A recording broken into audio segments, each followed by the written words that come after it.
Ron?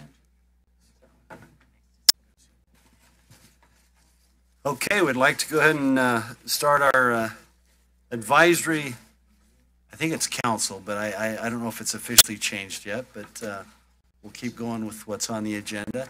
I'd like to give a warm welcome to Clint Smith, who is representing new on the advisory council, and appreciate you being here today. We'll be doing some oath of offices today. And we have a couple of you here that get the privilege of taking the oath and being committed to this advisory council. We are live streaming. Make sure as you use the mics that you push it and the red light will come on, and that's just a point of order, so it will be recorded appropriately and your comments will be heard. We'd like to go ahead and start. I will lead us in the Pledge of Allegiance, so if the audience would arise. After me. I pledge allegiance to the flag of the United States of America and to the republic for which it stands, one nation, under God, indivisible, with liberty and justice for all.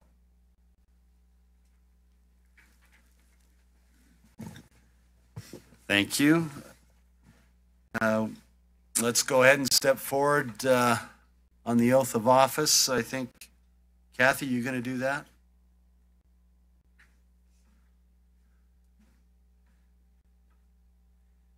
Listen real closely so you don't make a mistake. No.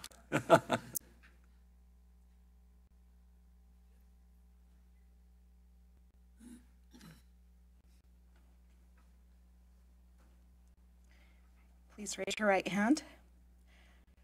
I, Clint Smith, do solemnly swear that I will support, obey, and defend the Constitution of the United States and the Constitution of this state, and that I will discharge the duties of my office as Advisory Board Member for the Utah Transit Authority with fidelity. Thank you. Congratulations. All right.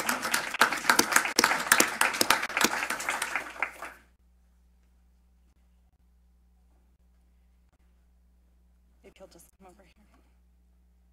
Please raise your right hands.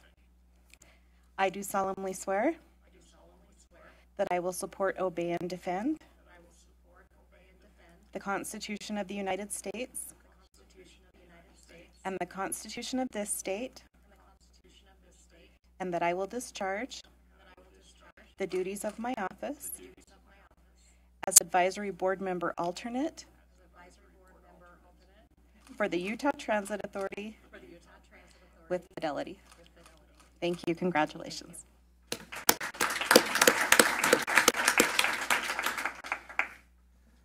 Well, we appreciate you being here and being a part of the program. It's always good to have willing people to serve and of the state and especially this transit district. Let's go ahead and have a safety minute first. You got to do it in the commission meeting as well. I'll do a different one. Okay. So, thanks. My name's Jonathan Yip. I'm acting for the Chief Safety, Security, and Technology. So the message for today is the real enemy of safety is not non-compliance, but non-thinking. So think safety, act safely, and be safe. Thank you. Okay, thank you. Okay, we'll move to public comment. Karen, do we have a couple that submitted? Yes, Mr. Chair, we have two that have been submitted. The first one is Andrew Jackson. Mind that there's 2 minutes. Great. Hello, I'm Andrew Jackson. I'm the Executive Director of Mountain Land Association of Governments and a former trustee of UTA. Excuse me, would you mind turning on the microphone? Thank you. Red is on. Yeah. I'm Andrew Jackson. Great. Executive Director, Mountain Land Association of Government, as well as a former trustee member of the UTA board. And I worked early and often on SB 136, and one of the components of SB 36 was the establishment of the salary for the trustee members. and was in on early discussions as well as middle discussions and late discussions on that. And I was at the last meeting that this board had. Unfortunately, the public comment comes at the beginning of the meeting instead of at the end or on items. And so I would have commented had the salary or compensation been an item that you could comment on during that part of the program.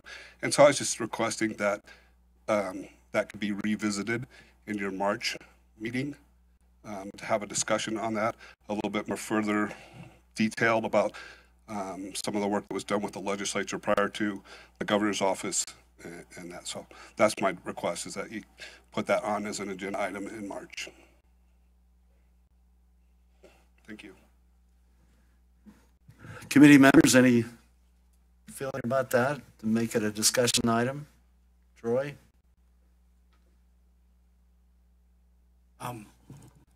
You know, I think we could certainly, we can look at some things with respect to it. I don't know if March is soon enough to, I don't know. I guess we could have a discussion item about it and talk about it a little bit more if we want to. I'm not opposed to that. Anyone else? I mean, it's not an agenda item today, so we can't really have a discussion per se. So, please. We can always talk, but Okay. we had a pretty good talk last time among the board. But if there's new information, we ought to be all ears. Okay. Yeah, that's kind of what I was going to say. Is there new information or something that? I think what Andrew's suggesting is, based upon his experience, he may be able to provide additional information that might be taken under consideration from the advisory board. Is that fair to say, Andrew? Yes, myself and other individuals have additional information. If I would just ask if it was brought back, that we had the information ahead of time so that we could read through it, look through it, whatever additional information may be forthcoming. The head's going up and down, so maybe that's a possibility. Okay. Thank you. Next. Our next public comment is from Megan Townsend with WFRC. Hi, thank you for the opportunity to address this board. I want to address agenda item 8 about the station area plans that will be reviewed today. I'm Megan Townsend. I work for the Wasatch Front Regional Council, where we administer the Transportation and Land Use Connection Program, which is our planning technical assistance program throughout the Wasatch Front Regional Council region. And I just want to express gratitude to this board and to the Utah Transit Authority for being a partner on that program. It allows us to assist the cities like those that you'll hear about today, as well as others in this station area planning process, working with the UTA TOD team, and coming to shared solutions for those station areas. So this is really just a hello and thank you for your partnership. Thank you. Okay. Any other? That's it? Just the two? Okay. Thank you. Let's go ahead and move on to trying to think. Did we? Yeah, approval of the minutes. We need to do that. So those of you that had a chance to read those or make any corrections or additions? Mr. Chair, I make a motion to approve the minutes. Is there a second? I'll second. Any discussion? Call for the vote. All in favor? Aye. Any opposed? That's approved. Thank you. Okay, Troy, looks like you get to report on the audit committee based upon you were here. Thank you. I don't have a whole lot to report other than we have our audit committee. We have our, I don't know, see Rihanna out in the audience. Is she not here? Anyway, she's awesome. And has done a great job over the years, especially, I remember when we kind of switched over to this format when Rihanna came on board. She's done a great job of really systematically approaching the issues the agency faces and giving the board, be it the new board, the old board, all of us the opportunity to see weaknesses and areas where we can improve and make things better. And I think the audit staff has done a phenomenal job working that way. So as the new statute creating the new management of this agency, there's a position for two of us from this advisory board to be on the audit committee, and so that it's the chair and myself. And so we're there and on behalf of our board to be a part of the audit reports and the way that and the approval of the plans. They've brought great oversight to the committee or to the agency. Our report this last week was in depth. It was a long, detailed report about all the things that they were into. Primarily, it was an audit of sort of the internal operations of the agency, looking to the future for weaknesses with our, the way the labor market is, the way that things work, and how we're going to move forward in the future to keep the transfer of great knowledge when we lose leaders like Steve, and how we're going to move forward with, where we can shore up and prepare ourselves as an agency to, if we lose somebody, we have some stored knowledge and ability to move things forward. That was sort of the focus of this last audit. It was, like I said, it was in depth. It was, I think it took her a good hour to report all the findings, and they always report what they think the problems are, and then they have an action plan, and that's what they're moving forward with. So I'm just on behalf of myself, having attended it, I think the audit committee's moving in the right direction, and they're going forward the way that they have been, and I think they're doing their job well, and I look forward in the future to their reports and ways that we can improve. Any questions or comments regarding that? Thank you. That's an information only piece. So, well, Paul, you're the bulk of this meeting. I hope you've been prepped well and know that you kind of have to move things along in a very wonderful way. So, love to have you come forward and approving the station area plans. Yeah, I've been told to keep to the script, so it should move along pretty quick. Unless we change it on you, but yeah. That's up to you. Well, thank you, Mr. Chair and trustees. I'm Paul Drake. I'm the Senior Manager of Real Estate and TOD. I'm accompanied by Kevin Leo, who's part of my team, and we're also accompanied by representatives from the associated cities with these that are associated with these plans. At the request of the board, we are presenting several station area plans for your consideration. By state statute and UTA policy, these plans must be approved. Oh, wait just a second, sorry. That's okay. We good? I think we're good now. Okay. Yeah. So by state statute and by UTA policy, these plans that are going to be presented today must be approved by the local advisory board and then adopted afterward by the Board of Trustees. Upon approval from this body, the plans will be presented to the Board of Trustees for final adoption, and we anticipate that to be next week. I'm going to click the presentation. All right. As discussed during our presentation of the agency's TOD policy, station area plans are intended to be a shared vision between UTA, regional, and municipal partners. The purpose of these plans is to guide future community and UTA development efforts. It also reduces the ambiguity and risk to the agency, its development partners, and other developers employed to implement the vision. Now, to be clear, these are high-level guiding documents, and the approval of these plans is an acknowledgement that UTA shares the vision of the city. These plans will guide future design and development efforts if the board selects the site and authorizes procurement of a development partner. So we are not making development commitments today, just approving the vision of these plans. There are several plans in the works. 4 of them will be brought before the local advisory board today: Clearfield, Salt Lake Central, Murray Central, and Provo Central stations. Some others will be finalized in the coming weeks and will be brought before this body in the next month. We have invited representatives from the associated communities to participate today: Brad McIlrath from Clearfield City, Susan Lundmark from Salt Lake City RDA, Jared Hall, Murray City, and Bill Pepperone from Provo City. They'll join us as we queue up those plans. Due to the amount of material, the goal is to keep each discussion item to 15 minutes or less, and there will be a short presentation and opportunity for the trustees to ask questions. So we've organized the plans from north to south, so we'll start with Clearfield first. If we could have Brad join us, please. Brad, would you like to introduce yourself? Yeah, I'd love to. Let's see. Just for the record, Brad McElrath with Clearfield City Senior Planner.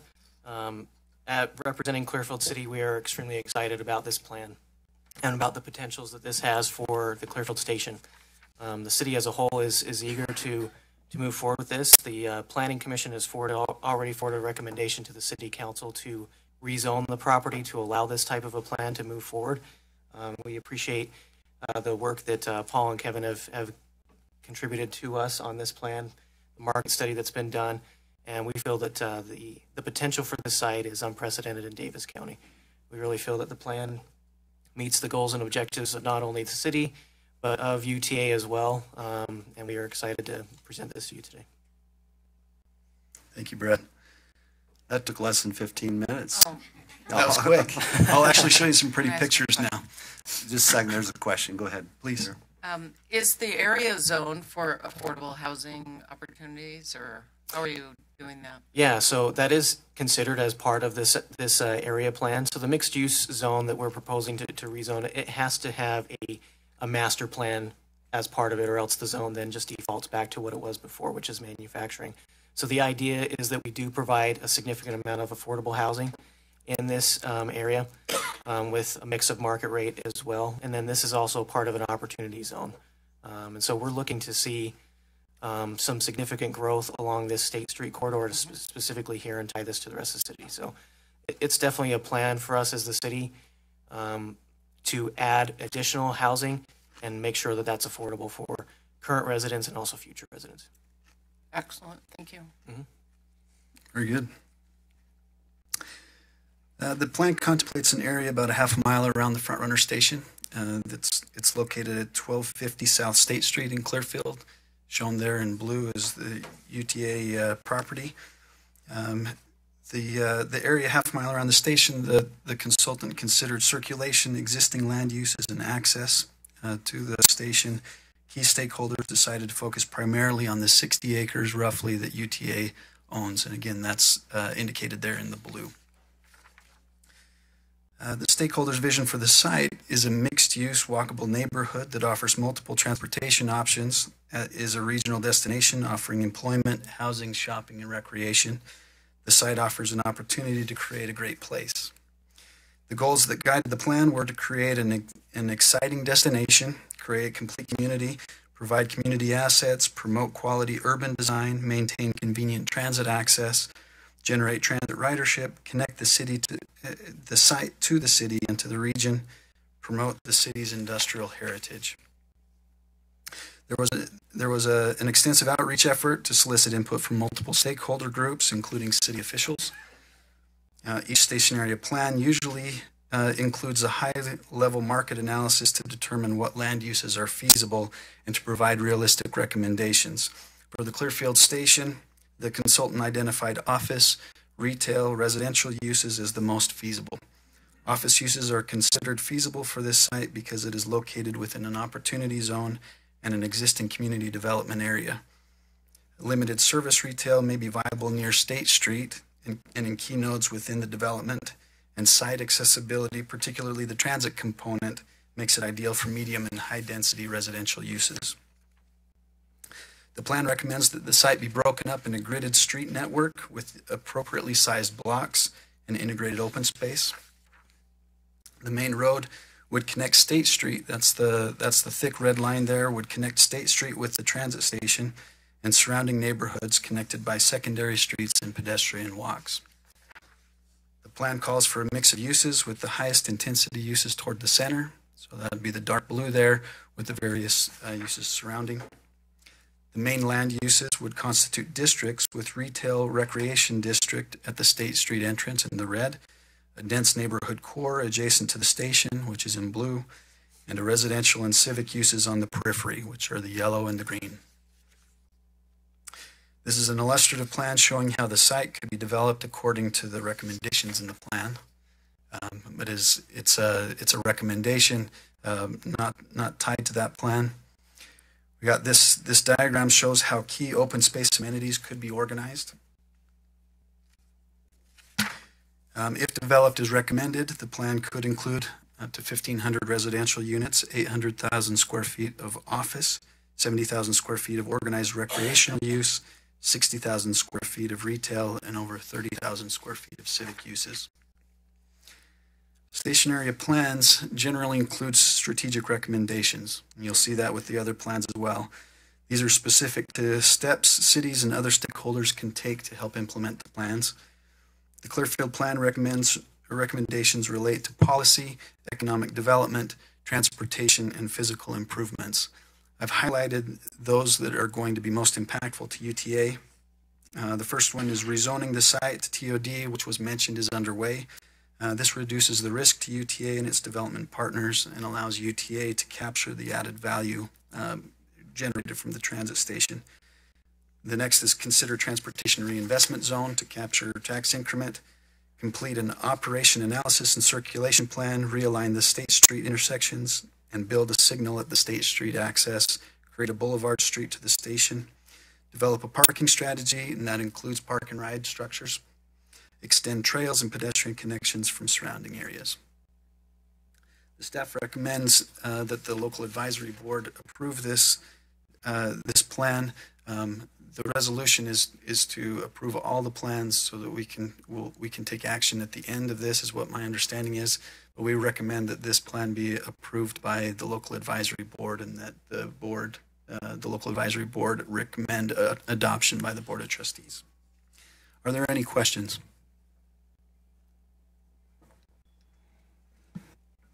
Mayor Hale, go ahead. I have a question on your parking. You're going to be servicing citizens from Syracuse, Sunset, Hill Air Force Base, Northern Layton. Have you planned parking in sufficient quantity to cover a lot of people coming that way? Yeah, we believe so. UTA has we constantly update the way that we project parking. We project out several decades into the future when we do build our parking rights, and that will come when we settle on a final number for the parking rights.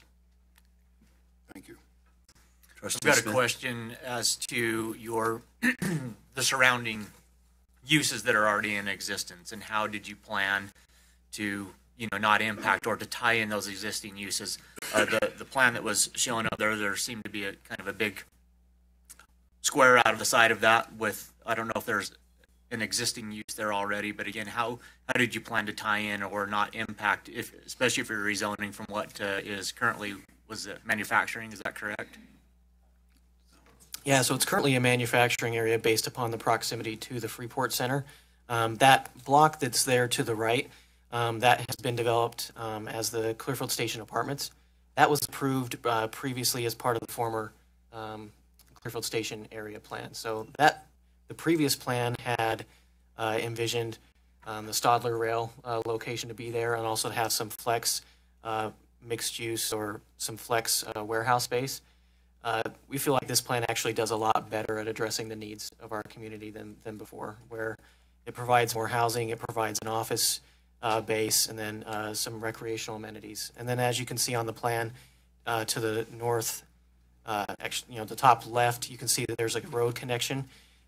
Even though not in this station area, there are some apartments and condos being built in the near vicinity.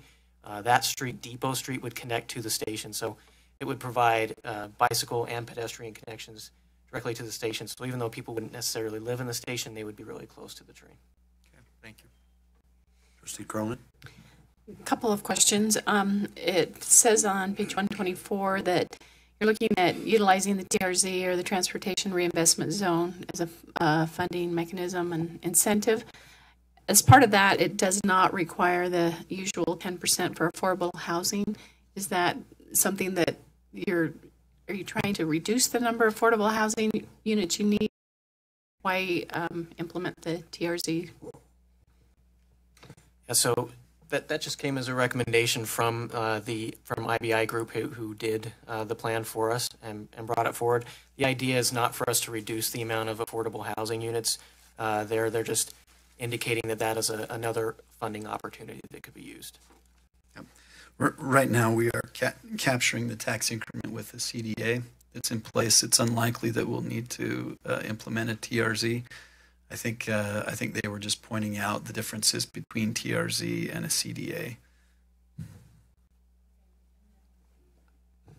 Other question I have, I think toward the beginning it talked about record number of stores have been closing in that area, even though there had been some openings, but the net was a decrease. Or what is the occupancy rate or vacancy rate up in that area? Or are we going to be building buildings that are not going to have a need? Please. Yeah. So I think that that's a great question to bring up. So in Clearfield, if you were to drive, if you were to go a little bit north of this station, you could see that there is a need for redevelopment in the city. That there are vacant, stores. We've had grocery stores close and be supplemented by either a gym or a call center. So the idea that this plan calls out is it recognizes that is an issue.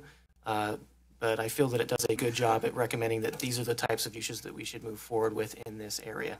That if there are incentives provided, it should be provided for the retail. And if there are retail areas located here, that they're more of the smaller scale instead of building a big box and then end up having that be a vacant thing.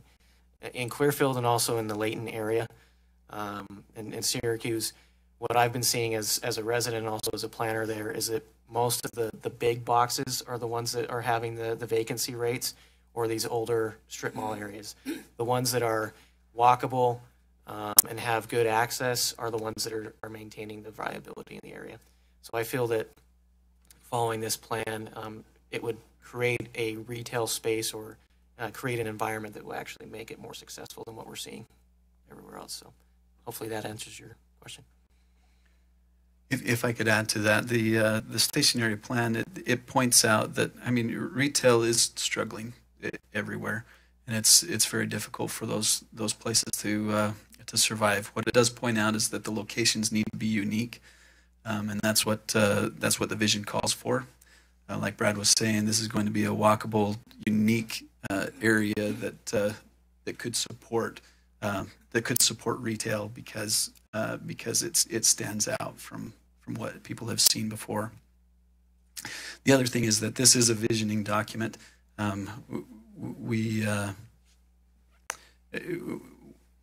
If we identify the need or identify the objective to have retail here, then we do what we can to put that there. We have advantages on this site, including the opportunity zone and the CDA, which could help future tenants. Those could be employed to make sure that vision comes to fruition. Yes, retail is supported by rooftops.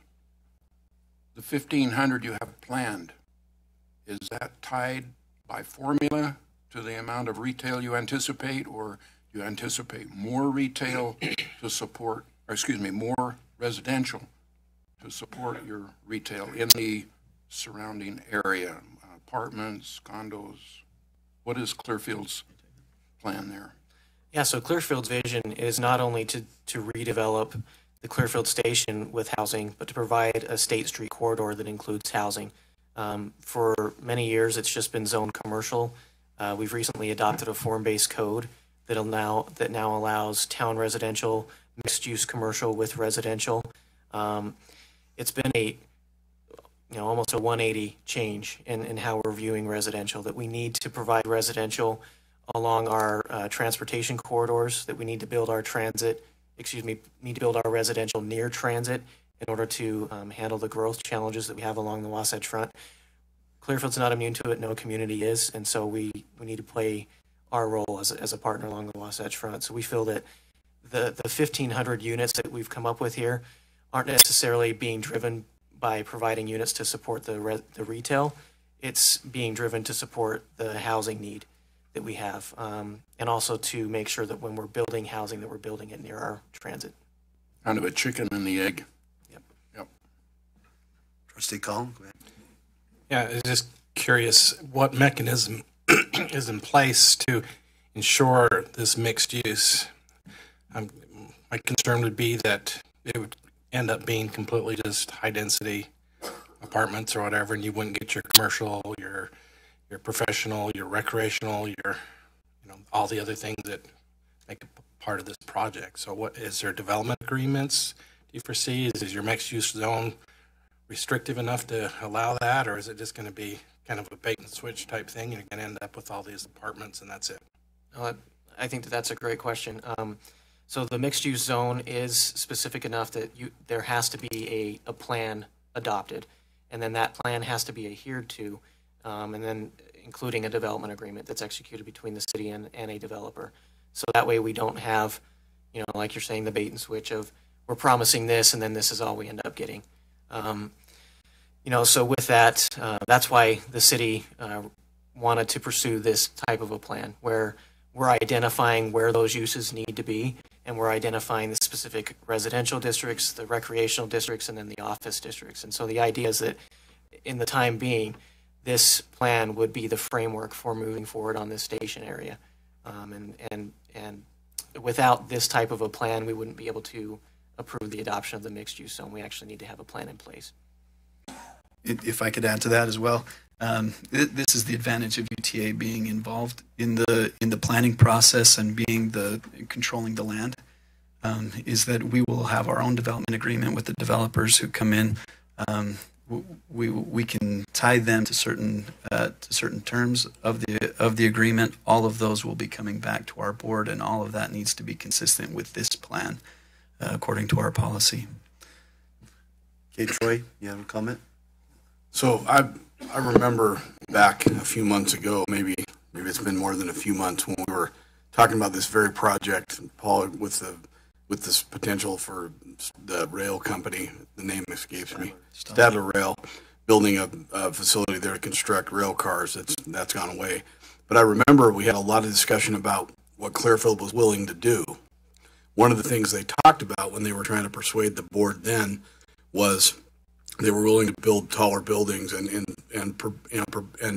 create a zone that would allow for true high density development, true mixed use at a level that was not just 5-story buildings or the typical stuff you see. Now, I'm not hearing that you've changed that zone, and the mayor seemed to think that there was some temperature to do it. I'd be interested to move forward with this from our perspective. Where are you guys at with the zoning? Are you willing to really step up to the plate and create a zone that something can happen there that otherwise couldn't? I mean, I'm interested to know. I think that would be important for me to be interested in it. Are you going to step up to the plate on that? Yeah, certainly. I think that the city hasn't changed course on that in providing taller buildings. When we've had work sessions with the city council and talking about this station area plan, the idea was they're even more comfortable with residential as long as it's high density residential, where you've got high quality, that they're taller buildings, you have interior corridors. I think what the city is wanting to get away from is 2-story to 3-story walk-ups or garden-style apartments. They'd like to see a really high-density, mixed-use commercial center here, and that's we feel has been accurately represented in this plan. Where we have structured parking and all of those things. What's the zoning? What's your overlay zone going to be height-wise? What's the? Yeah, so the mixed-use zone is really, it doesn't have a limitation on that. It's going to be based upon what the plan is and what UTA and a developer comes forward with, and in that development agreement, that's where the heights will be dictated and all of those things. So it really comes down to a development concept and this type of a plan. We don't have a maximum height. We don't have a maximum density, minimum or maximum for that matter. So it's really an open enough zone to say, let's make sure that whatever we plan for, it's a master plan development that really hits on all of those points. Having done that very thing in Draper when I was a council member, we created a zone just like that, and we thought that it would take off just naturally. I don't know that. I think that from the UTA side of it, we're going to have to drive it a little bit more than just letting the market, sort of dictate it. I think least my perspective is, if we're going to use one of our sites, and this is one of them, and I think it's a good one to do, I want us to be clear as we get partnered up that we're not looking for 3-story or 4-story or 5-story buildings. We're looking to see something really get built here that kind of meets what the future is going to be. That would be my perspective on it. And to add to that, I guess to illustrate, in some of the other areas that we've rezoned, the city has put minimums on heights of 4 stories in our downtown. So, for example, in certain areas, you can't, or a minimum height of 2, but a maximum height of, up to 6, or there's even areas that we have unlimited, heights. So we're really wanting to see, the higher density stuff that encourages higher quality development. I think that one of our mistakes is that we thought if we give them unlimited height, we should have set a minimum height. If I could go back in time and do it again, I would have set a minimum height, because I think that's what will make it clear to the, if you want to come here and invest here, this is what we're looking for. Okay. Other comments? Okay, we ready to? Thank you, Brad. Yeah. Thank you. For your time. Appreciate you it. coming and spending the time with us. It's been helpful. Okay, the next plan that we're going to cover is Salt Lake Central, and would invite Susan Lundmark to join us. Would you like to introduce yourself? Thank you. Thanks for having us here today. I'm Susan Lundmark with the Redevelopment Agency of Salt Lake City, and I'm really excited for the opportunity to be able to help present this plan today. We're really excited about Salt Lake Central plan. This has been a great collaborative effort between the RDA and UTA, and with the help of Paul and Kevin. It's been great. I just want to emphasize this was really a community-led process. With the help of our consultants, we engaged over 200 stakeholders during the project, including like 100 transit riders out on the Salt Lake Central platform, neighboring business and property owners, and our UTA and RDA leadership, city council, city departments and divisions. So it was an extensive outreach effort. And the city goals with the plan really were to collaborate with UTA to try to create a comprehensive neighborhood, a transit-oriented development that would be walkable and bikeable.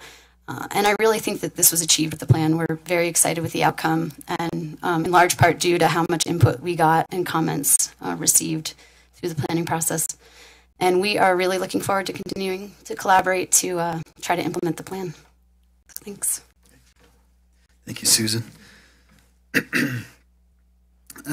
Excuse me. For this plan, the study area was identified by the steering committee. That extends from the freeway. You can see where it's written there, I-15 to 300 west, 300 north to 400 south. It includes many downtown amenities, over 20 acres of UTA-controlled property, and 10 acres of RDA-controlled property. North Temple and Salt Lake Central stations, which are hubs for multiple modes of transit, including commuter rail, light rail, bus, Amtrak, and Greyhound. As Susan mentioned, there was an extensive outreach effort to include stakeholders, neighborhood groups, elected officials. The vision for the site in the station area is a unified transit-oriented district, which included 3 unique nodes. The North Temple Station node, that was the farthest north one there. The North Temple Station node was found to be ideal for multifamily development with some service retail. The center development between 50th South and 200 South includes both RDA and UTA controlled properties. This area is envisioned as a mid-density, mixed-use neighborhood, including residential, retail, office, a cultural element, and neighborhood open space. Much of this property becomes available after UTA completes the new bus garage west of the tracks. The Central Station area, about 300 south and 600 west, is significant as a regional link and has potential impact on surrounding redevelopment efforts. Recommended uses include an enhanced transit station, high-density office and residential, potential future collaborative office space for UTA and other tenants, shared parking garage on west side of tracks, pedestrian bridge linking the west side neighborhoods to the station.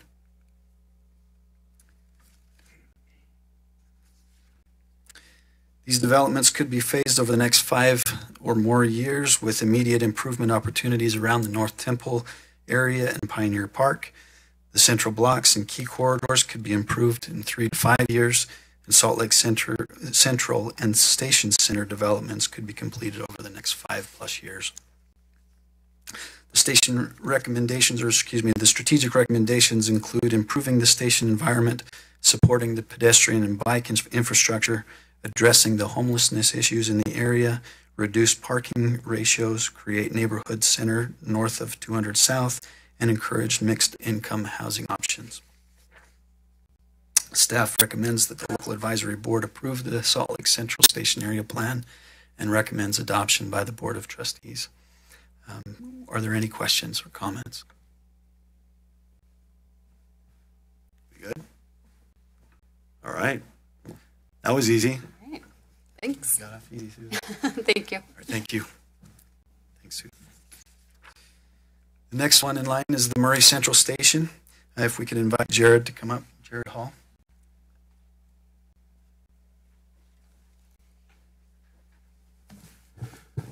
I'm Jared Hall, Planning Manager in Murray City. I'm grateful to be here. Thanks for your time. And we're very excited about Central Station plan for Murray. It's a kind of a unique area. It's a lot of challenges, a lot of opportunities.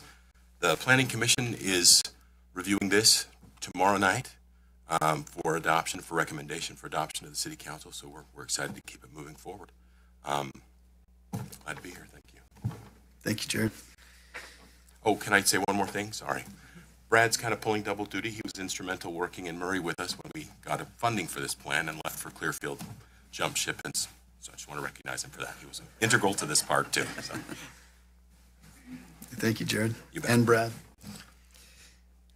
Okay, so Murray City has been active, as Jared was saying, in encouraging development throughout this station area. The study area extends north of 4800 North and just south of 5300 South, west of the freeway and east of State Street.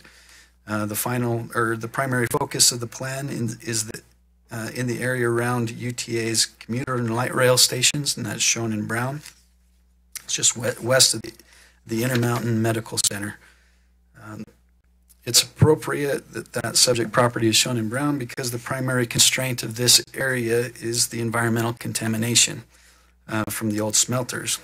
This causes significant hurdles for any kind of development and prevents residential uses within the most contaminated areas. Therefore, you'll see less emphasis on land uses at the station and more emphasis on station connections. There was an extensive outreach effort with key stakeholders. The vision included significant enhancements to Vine Street, north of the station, which serves as a critical connection between the station and surrounding uses. The station would be seen as a civic centerpiece and a catalyst for TOD on the surrounding properties. The city considered several concepts for properties adjacent to the station, and they narrowed them to 2 preferred scenarios, the first of which proposes a significant pedestrian walkway linking surrounding properties to the transit station. The walkway would also serve as a prominent open space amenity. It also includes some commercial uses to engage Vine Street and offer amenities to transit patrons in the neighborhood.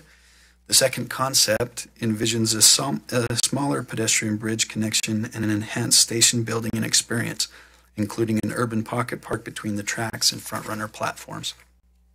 This concept, too, would provide commercial uses to address Vine Street. And here's a potential concept for an enhanced transit station building. Recommendations for this plan are to create a sense of arrival, reflect station's role as a hub, enhance transit functionality, create pedestrian-friendly experience, adhere to recommended design guidelines for parking, streets, and buildings.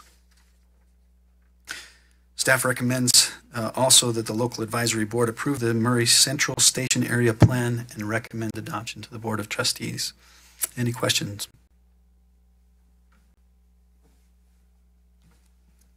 So we kind of went through this real quick, but if I think I saw no residential was recommended.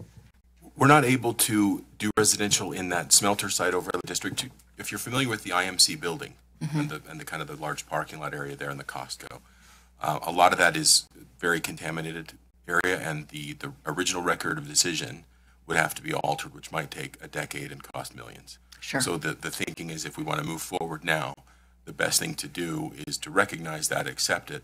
It's gonna remain that way. We can do some other kinds of development, but residential, like we want to do around the station, we're gonna have to push to that slightly outer ring instead in this plan. Right. That's Very exactly good. right. Yeah. Thank you.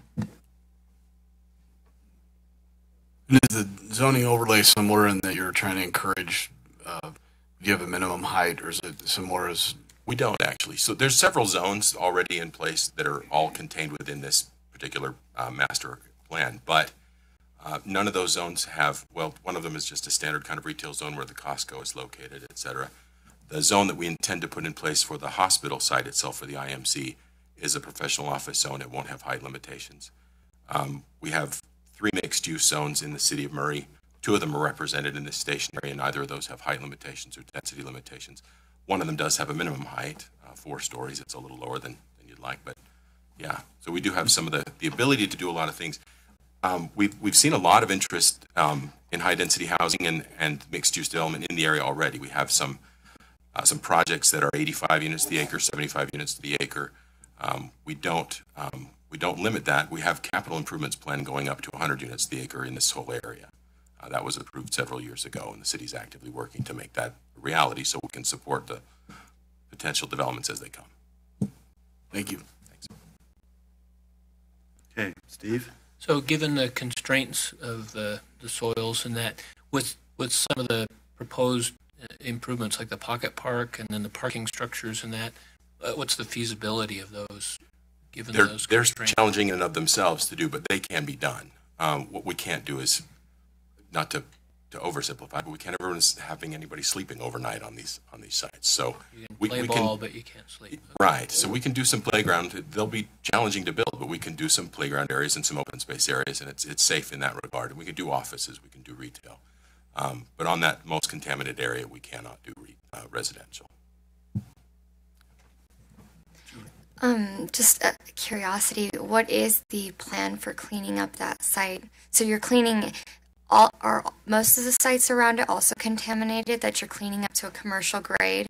But the most contaminated site, what is the plan for that development? So it depends on the site. Every site that gets developed in this area has to be individually assessed each time it's proposed for development. But the smelter site is an overlay district that we have.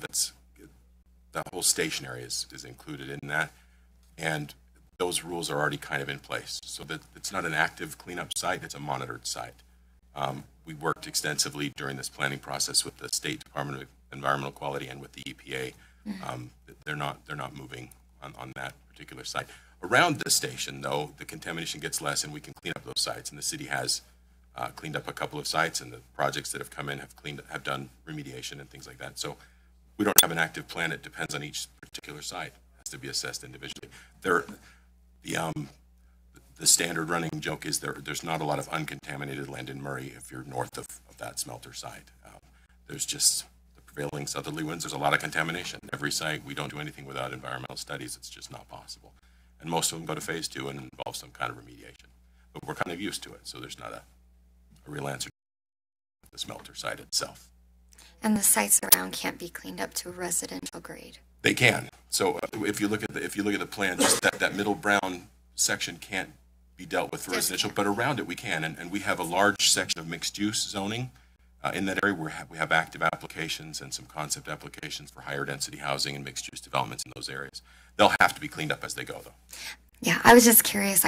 I'm over the Geneva steel site, so I have a lot of experience with it. So I just wondered what your grades were. Yeah, you're right. Around it, we're okay, and we're actively remediating different sites as they come up for development.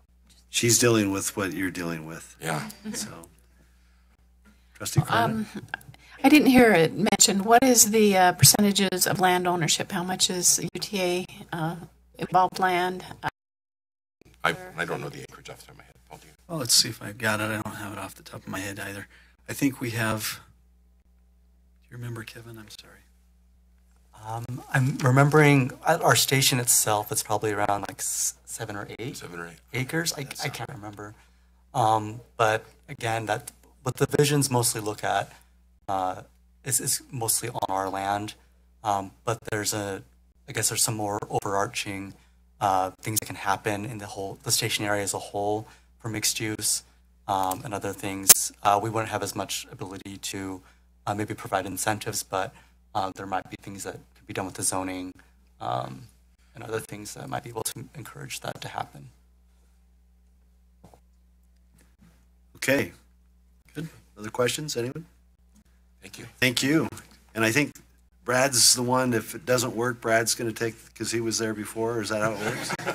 Exactly. I know it's that subtle little handoff.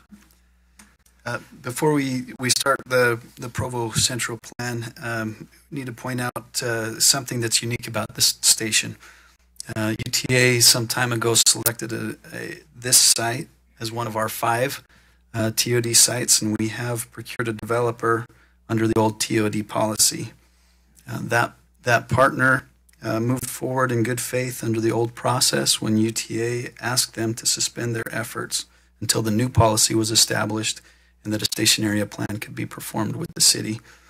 Therefore, after adoption of this plan, there won't be a need to repeat the site selection and developer procurement. However, that developer will have to present a master plan that's consistent with this plan. With that, we have Bill Pepperoni join us. And they're more than okay with that, right? We good? Okay. Bill Pepperoni, Assistant Director of Community Development for the City of Provo. Okay. Thanks, Bill. Moving into the plan, the study area that we identified is from 100 south in Provo down to about 1100 south, 500 west to 350 east. The primary land use area study focuses on UTA's property, which is just south of where you can see that dot, which is the front runner station. All of that is UTA property, and then north to 400 south. There was a comprehensive stakeholder outreach process. This shows one of the many efforts that the city performed. The vision for the station area is a transit-oriented neighborhood with a mix of residential, office, and modest retail uses. Showing how the concept could lay out. The plan calls for a range of residential types and affordability options with appropriate transitions between the densities. The plan recommends office and live-work units near the station and to provide employee opportunities and commercial amenities. It also calls for service retail and open space that can double for community events, such as food truck service. A mix of office and retail is proposed along University Avenue. And the 4 key objectives and strategies considered by the plan are to 1, link the station area and surrounding neighborhoods to create a distinct and diverse transit-oriented district. 2, facilitate the creation of an urban office and employment center geared toward multimodal transportation. 3, transform the urban fabric to support social and cultural interactions. And 4, establish a consistent network of physical and visual connections. Staff recommends that the local advisory board approves this Provo Central Station Area Plan and recommends adoption by the Board of Trustees. Do you have questions? Go ahead, Mayor. Yeah, so Mr. Pepperoni, on your housing, what are you looking at there? Well, this property and surrounding acreage has been zoned for transit-oriented development since 2009. There's no limitation on your density, housing density, and the building height is 100 feet.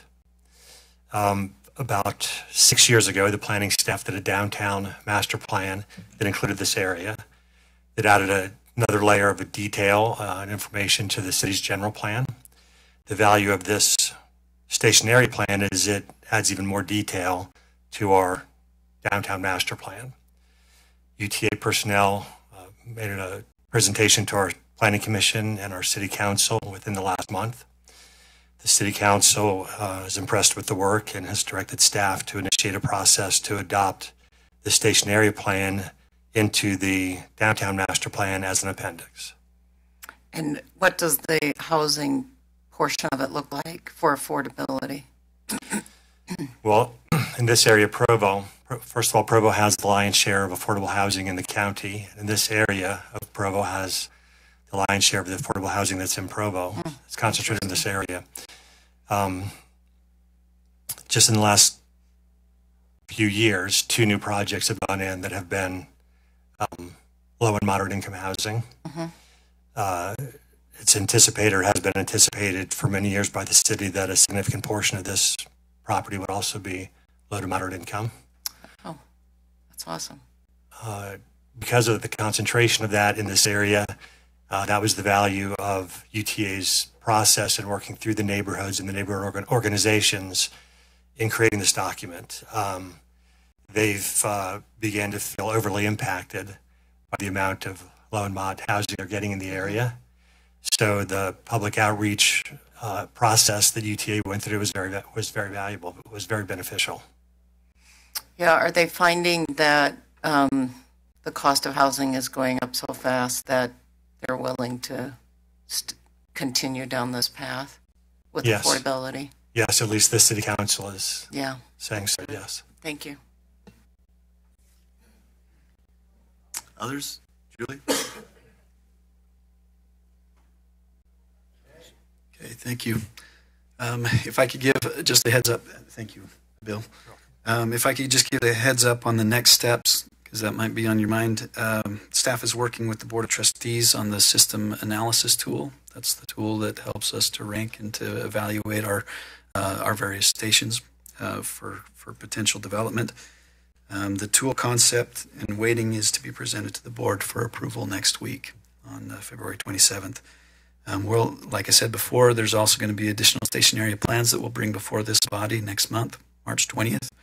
And new TOD sites could be selected by the Board of Trustees by the end of March, and then have developers tied to those if the board so chooses by the beginning of May. So ours is basically to make a recommendation of approval to the board, and any thoughts or feelings you want to If I could discuss? clarify, so according to state statute, the local advisory board does need to approve these plans, and then the formal adoption is done by the Board of Trustees, if that's clear. And if I may just go back to some of the things you said at the beginning, this is just approving the vision of the plans, there's no money on the table, there's no final approval. That is correct. I was just going to say, based on that, I'd move approval of, it looks like AR 2019-0201, approving the station area plans as presented. Second. Any further discussion? Call for the vote. All in favor? Aye. Aye. Any opposed? Aye. I think it was an aye. Yeah, okay, good. It's unanimous. Thank you. Appreciate all the work and efforts that have gone into that. So thank you. Okay. Next on our list, I think, Steve, you're going to lead this initial discussion. Thank you, Chair. We're going to discuss today our service planning and capital projects implementation policies. We've talked about that a little bit previously. These are important to us for staff to acknowledge what our process is as service planning and as well as capital projects are developed.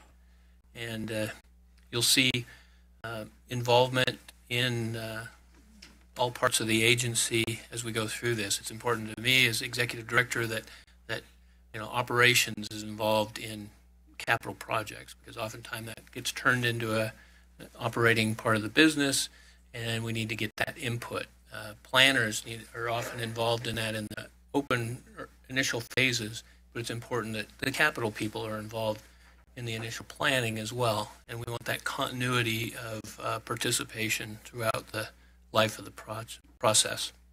So we've outlined these processes. We'll have Laura and Mary DiLoretto come up and walk you through those, and then you can see where your involvement, and as well as the boards, as well as outside public involvement, is opportunities present themselves through that process. Thank you for that introduction. There's no action on our part. It's more just for information and helping us understand the process. So Thank you, Mr. Chair, Steve, and members of the council or board, whatever your name is these days.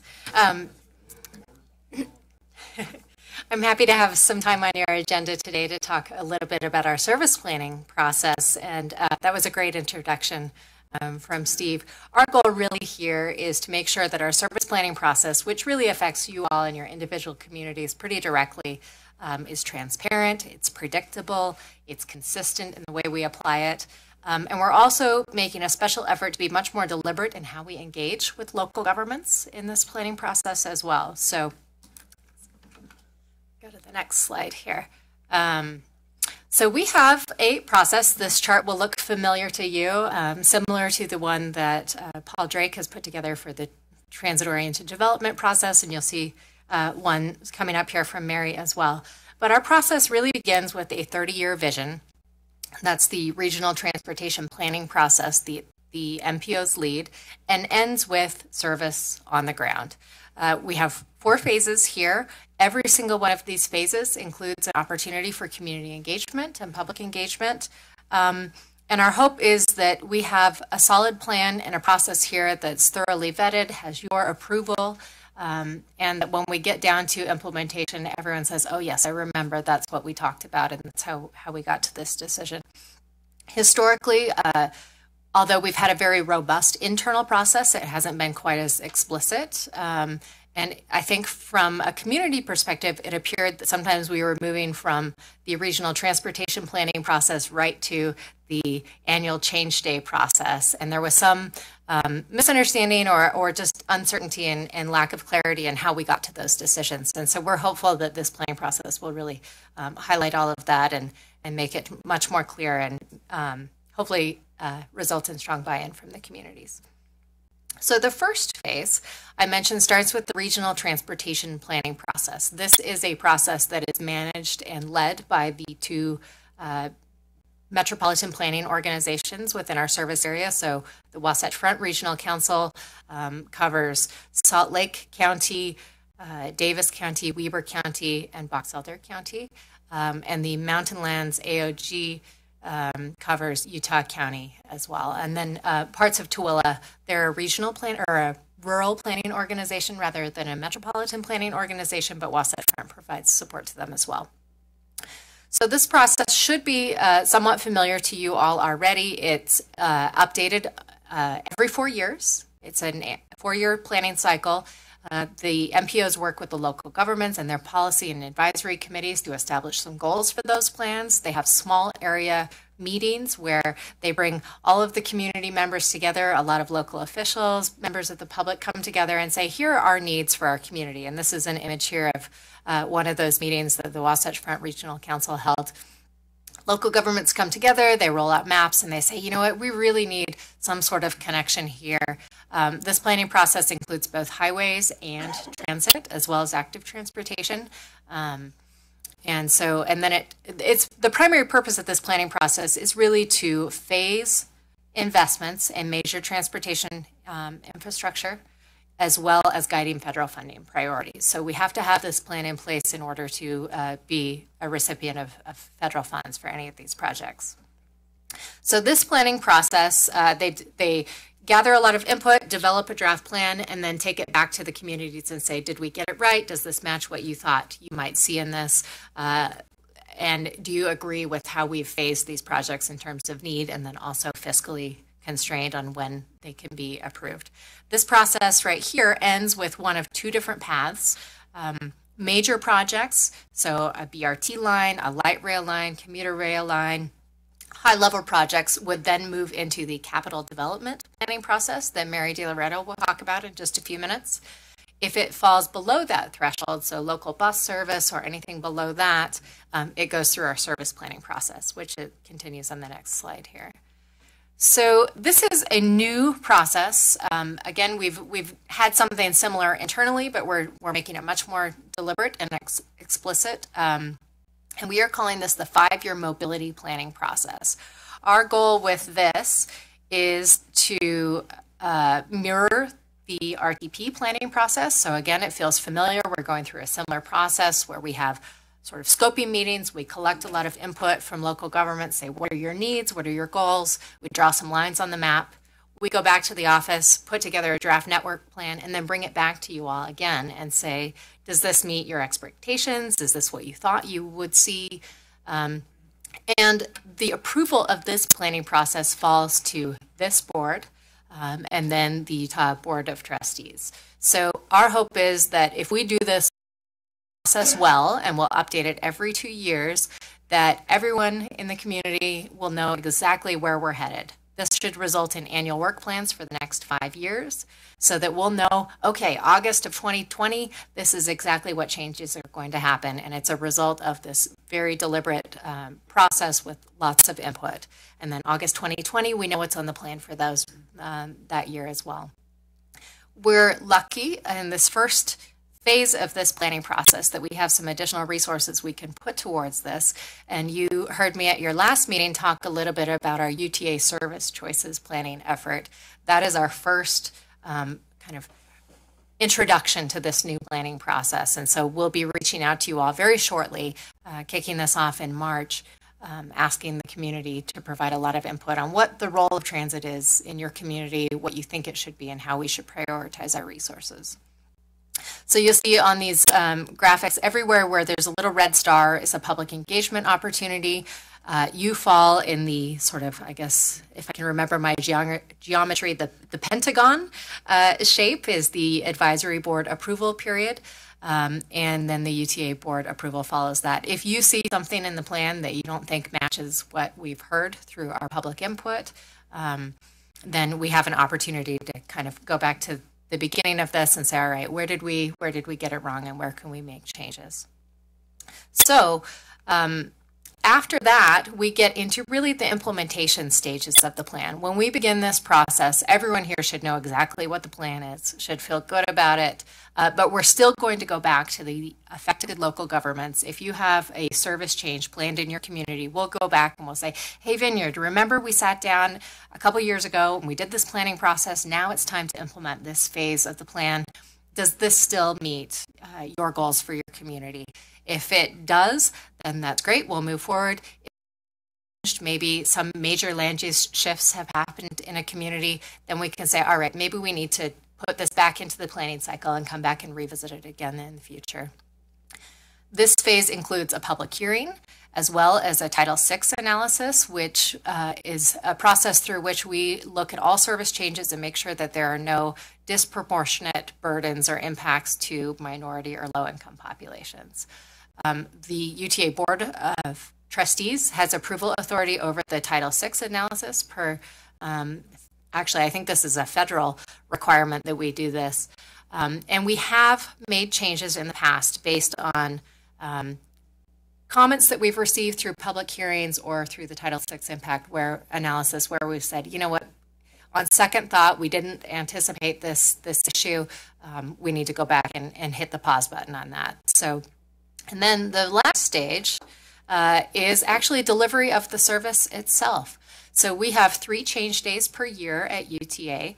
August is the change day where we're directing all major service changes. So the biggest changes will happen in that August timeframe every single year. December and April, we reserve primarily for ski service on and off.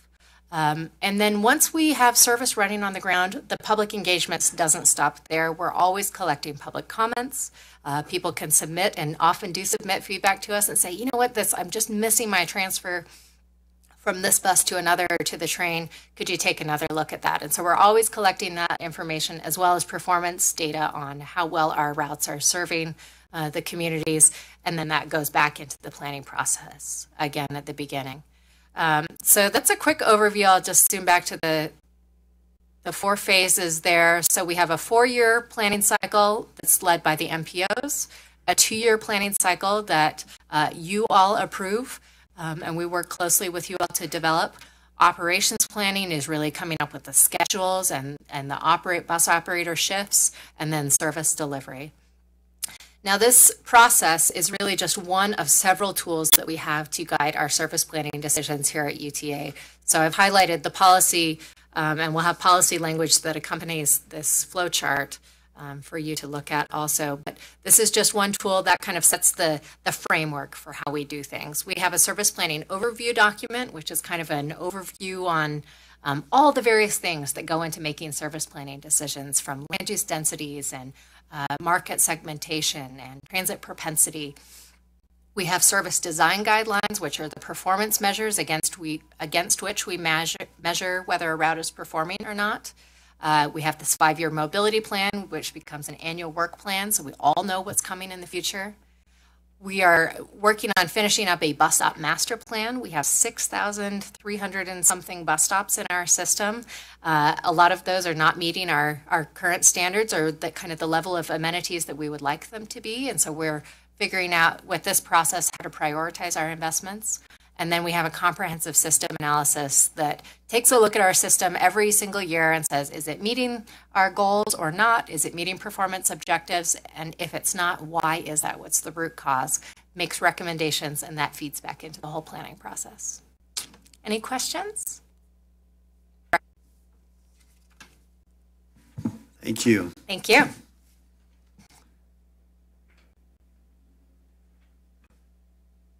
So Mary, you're next. All right, thank you.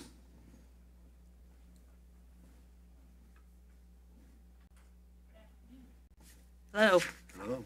So I am going to talk about, let's see if I can figure this out, how a capital project at UTA goes from being a concept into being an actual project, and how it gets implemented.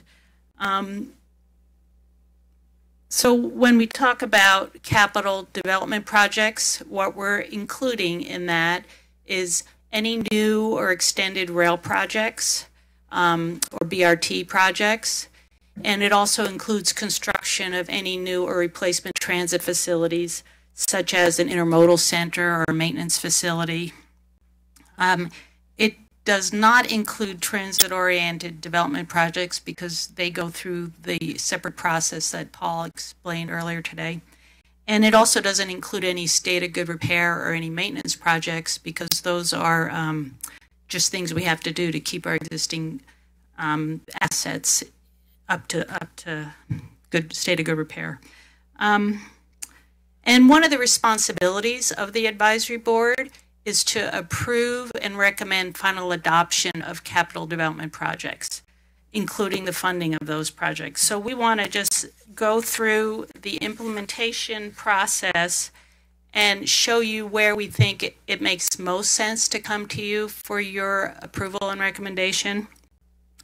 We wanted to find a spot in the process where we had enough information so you can make an informed decision, but we didn't want to go too far down the process where we've expended a lot of money and then find out that, no, this isn't when you want to move forward.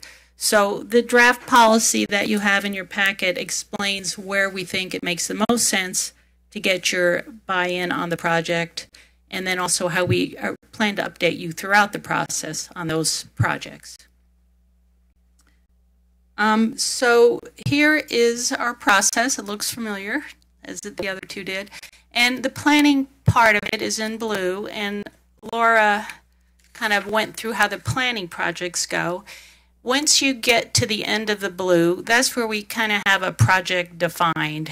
And last month I came to you with the Point of the Mountain project, and that was sort of right at the end of the blue. It was before we were going to go into the development part, what starts in green. This it's a little hard to see the white wording in the green from here. But so once we're ready to go into the environmental phase, there is the alternatives analysis. And so this is linear because it's a flow chart and has to be linear, but I just want to point out that a lot of these things actually happen in parallel. So we don't just do one thing and then the next. A lot of times we're doing things at the same time. Like we could be doing the environmental analysis at the same time we're doing conceptual engineering and trying to figure out who the funding partners might be. But what we're going to do when we start, and also like the environmental analysis is the first part you see, the first box in the green, but sometimes that is part of the environmental document and sometimes it's a standalone document. So it's a little hard to say exactly where the advisory board recommendation would occur. So that's kind of why we have that big green box. But when we have sufficient information, that's when we'd come to you. So in the alternatives analysis process, that's where we work with the local communities and identify a locally preferred alternative. And for a transit corridor, that would be the alignment and the mode. For a facility, it would be the location primarily. Then once the preferred alternative is identified, we would start the environmental process where we'd analyze all the impacts and benefits of those alternatives. We would also be doing the conceptual engineering so we could understand more about what those impacts might be, and also to help us identify costs, both operational costs and construction cost. And then we would also work on identifying funding scenarios. How will we pay for this? Would this be, do we think we have a good shot at a federal grant, or are there local partners that might help us with some of the funding? So somewhere in that process, in that light green box, is where we think we would have enough information to come to the board with a capital development plan. And that plan would identify the locally preferred alternative. It would identify the benefits and impacts of the project, the capital and operating cost, and then also the funding scenarios. Once the advisory board recommended it for approval, then we would go to the Board of Trustees for their approval, and then we could start the funding, identifying the funding sources, applying for grants, developing memorandums of agreement.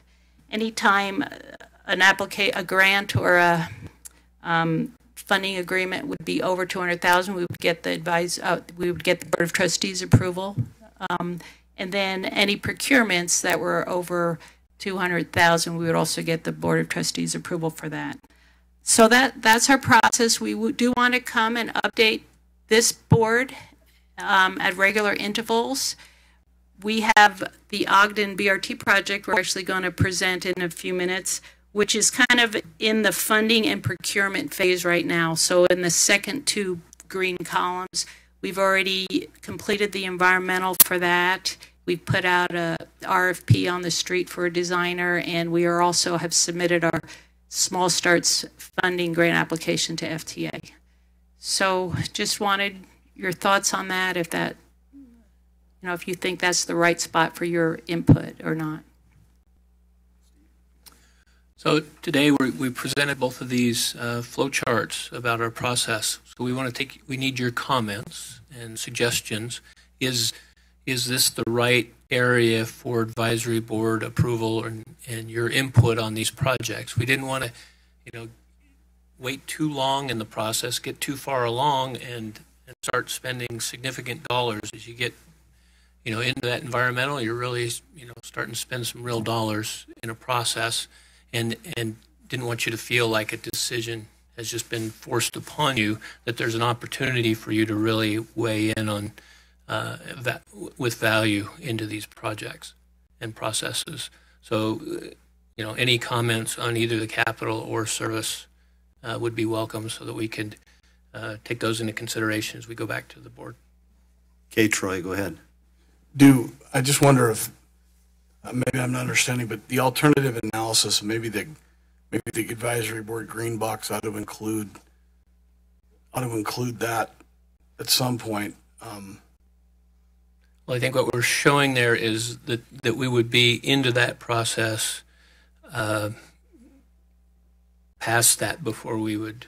You're saying you'd like that before we go into that alternative? Floating the idea of it.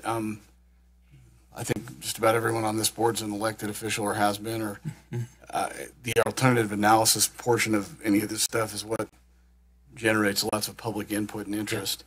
Yeah. I'm just wondering if we shouldn't have some involvement in that, maybe we could advise or give some more input about steering, or I'm just throwing it out there. Well, I think you can be involved in any part of this process. What we're trying to get to is where your approval would come from, but we'd welcome your input throughout the process.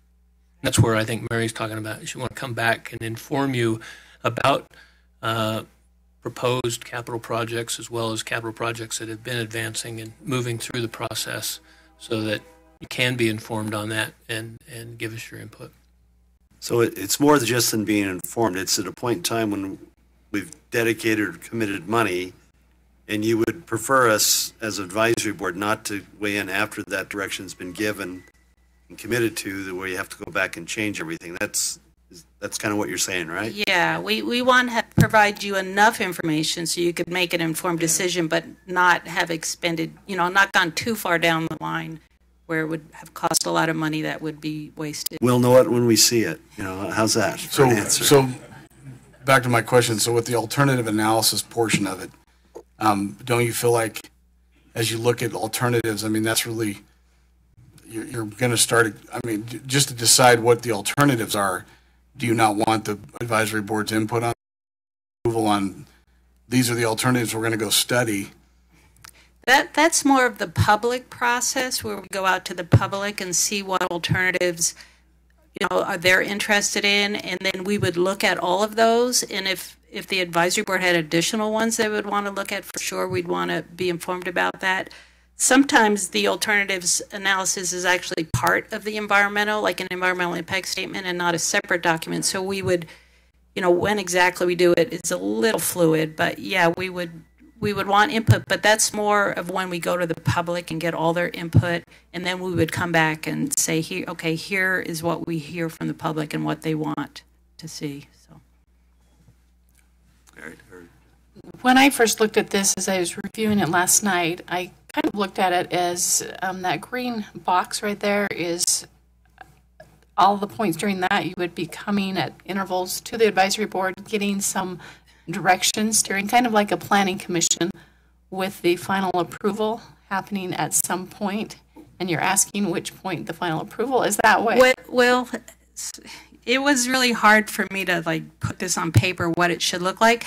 So that's what that box is supposed to represent. Sometime in this period during the environmental process, we would know enough to come to tell you what the costs are going to be, what the impacts are going to be, what the preferred action is going to be. And this would be the cities would have already adopted what they want to see as a locally preferred alternative. And then it would be on the long range plan, and we would come to you folks as well then to get that approval. And you'll see that, yes, this is what the cities want, this is how much it's going to cost, this is how we plan to pay for it, and then we can move forward. If we came too soon, we wouldn't really have enough information for you to make that decision, I guess. That was my point, is that you would be coming along the way to get guidance or not. Because if it's just a one-time approval, and I would think it would need to be up closer to the environmental studies, because that's going to be putting out a lot of money at that point. So I think that's what Mary was talking about, that some of these, depending on the size of the project, the magnitude, the type of environmental work, some of these things happen concurrently, and they're not just one after the other. So it is to where the analysis is far enough along that we think that we can provide you enough reasonable information, of conceptual cost estimates, magnitude of environmental impacts, what we think the mode is going to be, the potential ridership and the cost, and is it going to be a federally funded project, or do we think we have local partners and local resources to pull that together to come in and say, yeah, we got to make a go, no go at this. Now, if we want, I think we can, like Mary again had been talking about, we can be coming in and inform you overall about capital projects. I mean, you'll see the list of capital projects in the long-range plans from the MPOs. So, in the grand scheme of things, you see the phase 1, 2, and 3 projects in there. Well, you'll start seeing those as they're in phase 3 and moving towards phase 1. As they get to be phase 1, then we get into this green process, the development process. So there should be no surprises that a project is starting to advance. You'll see them in the budgets as well. I think that's where I was going, is that we would be seeing it along the way. Yes. And you were just asking at what point point would the approval? Yeah. Okay, because I would hate for it not to come until a lot of money had Yeah, expended. surprise, we're doing a monorail in Brigham City.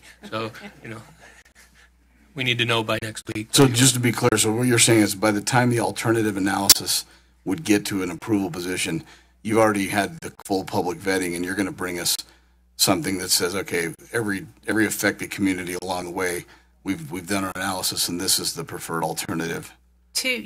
How the policy is drafted right now would be that all the municipalities would have adopted that locally preferred alternative at that point. That makes sense. I mean, I just know how it goes when you're talking about where we're going to put it. That makes sense to me. As long as that whole public process has been complete, then I think that's fair. We wouldn't want to come and we didn't have the cities, the entities, the local jurisdictions in support of a project prior to you having approval. You'll have to spend some money to get there, Yeah. but I guess that's where that's probably the best money spent. Right. Okay, that Make makes those sense. decisions. Now, do we move forward or not? Go ahead. I think what I'm hearing is it's as new to them as it is to us as far as where to get this. And I guess we can always ask for more information if it comes to us and we're not satisfied or don't want to just rubber stamp it through and send it on to the board. We can always say, hey, what about this? What about that? And give us more until we get this kind of fine-tuned to exactly where we should be. As I see, the desire is to try to get something manageable and workable. So you feel like the advisory board is up to speed and can make educated decisions that will help your direction in vetting this process and getting it forward to a final solution. So the magic of that is we haven't figured that one out yet. Yeah, exactly that point. I see that chart, and maybe expand that light green to cover the whole section. I mean, you can see just by that there's some uncertainty. We're not quite sure where that's going to work, but I think it will evolve over time. Right. Other comments? Chair, one other aspect of this is Mary's team is working on a 5-year capital budget and a capital program that is constrained by our budget projections. So again, you should be able to see that in that process. So that evolves. You'll see that in our budgeting process where you'll get a chance to look at that. So then there's the long-range plan. It's in the phase 1. As it gets within 5 years, it should be live in our budget process for you all to look at. And I think the challenge is the more long range we can vision, the better, hopefully the better we can be in providing the transit and the solutions and service that's needed. But once again, all long range plans, there may be things that are unanticipated and it changes, and we may have to adapt that plan or change it considerably based on what happens, what's confronting us. So I think as an advisory board, we want that flexibility, but then again, we know that you need to have some confirmation that you're doing what you want to be doing. So I think we're there. I think we're good. Did we want to go back to the service planning chart? You want to take us back there and see if we had any comments for Laura on that one? Sure, do it. Come on back up.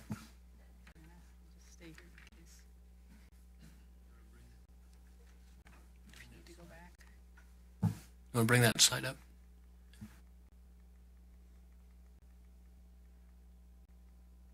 Almost there. There we go.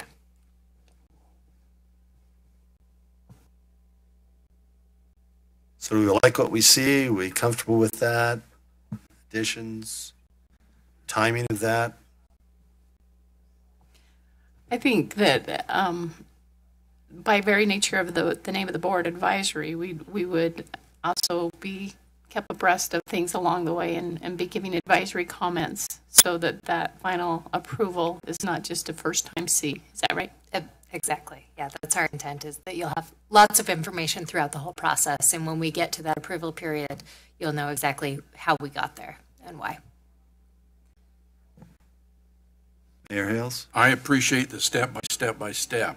I realize every project will have expansions in some of those boxes and action points, more than perhaps another project. But as long as the process is out in front of us, we know what's coming next.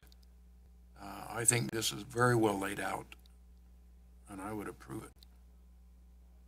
I guess at this point, we don't have to give you a final approval. This is just for... Right, your comments will forward to the board. Okay. And I think you've received whatever comments that we feel obliged to give you, so thank you for your efforts.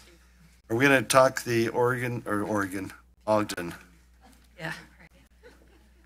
Stay within the districts. Let me just back up. So on this chart here, the Ogden project, I think I already mentioned, is pretty much in the last two green columns. And so it had been previously approved by the prior board.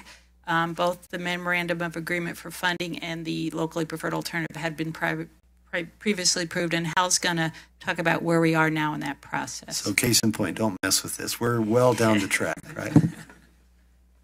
Good afternoon. You're good. You're on. Okay, I'm on. Oh, great. Thank you. I'm Hal Johnson with UTA Capital Development. I've been working on the Ogden BRT project for the last 6 years or so, and it's got a previous history before that. But 6 years ago, we came together with IHC, Wasatch Front Regional Council, Weber County, UDOT, Ogden City, and Weber State to look at transit alternatives to connect from the commuter rail station in downtown Ogden through Ogden City to Weber State and a McCady Hospital. And so it's actually the project's very similar to the line we built up to the University of Utah, where we're connecting from basically commuter rail through downtown up through the university and connecting to a hospital. So, same kind of market.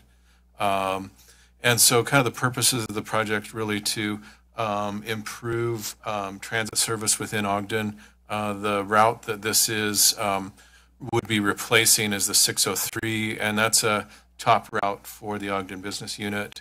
And so we wanted to also look at land use change as part of the project. And so we've been working with Ogden City to look at TOD and zoning changes as well. And there's been a separate process running Ogden on board. The other kind of purposes of the project really to help improve air quality. And we think one of the big things we think we can do is really capture a lot more student ridership. When I was a student back in the day at the University of Utah, we had about 5% of the people, students riding the bus to school.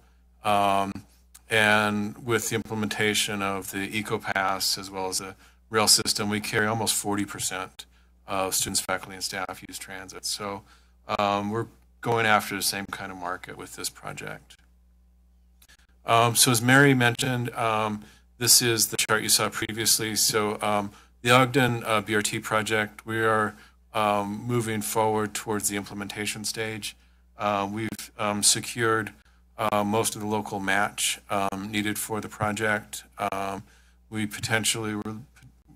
We're hopeful that we have enough. We'll see what comes forward with the feds, but we're very close on having enough local match with the project. And was mentioned previously, we've got design proposals have come into us, so we'll do a final design effort on the project, get good cost estimates, and hopefully get a grant to move the project forward. So we're kind of moving into that implementation phase of the development. So here, this is just a quick summary of the project. We're hoping for about 3,100 riders on the line. This project will also replace the existing shuttle on the Weber State campus, so we'll take over shuttle operations, which is significant. And we're about a $79 million cost estimate for the project. And operating costs will come from Proposition 1. So there's a base bus system that's running the 603, so we'll recapture the funding from the 603 plus some funding from Prop 1 will provide the final piece of costs. The studies we've done have shown up to about $550 million in economic development as part of the project. And we've really looked kind of block by block and identified where economic development would occur in the corridor and had a great partnership with the city and Weber County, looking at economic development. So the current efforts, as Mary mentioned, the environmental document, we're just waiting to receive the final signed finding of no significant impact document from FDA. So we're optimistic we'll see that very soon. We've got the designer proposals are in, and we're hopeful of, we've made it onto the FDA website. So if you go onto the Federal Transit Administration website, they're tracking the project now on the website. So we're made good progress. This is the budget for the project. Total cost was $79 million. We've gotten about a little more than 23 million in locally programmed funding. So some money from UTA as well as Weber County, Ogden City, and then we've won about $6 million in CMAQ funding for the project. Schedule-wise, sorry, this is a little hard to read, but we're targeting a 2022 opening for the project. So Weber State's asked if we could target opening in August instead of what this shows in October, so we can hit the school schedule for them. So that's a quick summary of the Ogden BRT project. It's a great project. We've got really great partners we've been working with everybody in Weber County. So let me know if you have any questions. Well, just is Weber State going to participate in some kind of, or do they already participate? What's the anticipation there as far as passes for their students? Yeah, Weber State, we have the EcoPass or EdPass program with them right now, and we've had some conversations with them. They definitely want to continue the EdPass program, so we're working to renew that and update the contract with Weber State. Other questions? Thank you. Eric, you've been online for a long time. Do you have any comments or questions you want to bring up? We don't want you to feel out there in the... participated, but I have been listening, and it's been helpful. So I think it's been a lot of information today. So thanks for accommodating me with the phone call. No problem. Glad you're there. Okay, basically our next meeting, which is scheduled for March 20th at 1 o'clock. Any other business you want to conduct? Okay, a motion be ordered to close the meeting. Move to adjourn, second. All in favor? Aye. We're done. Thank you. Thank you, Eric.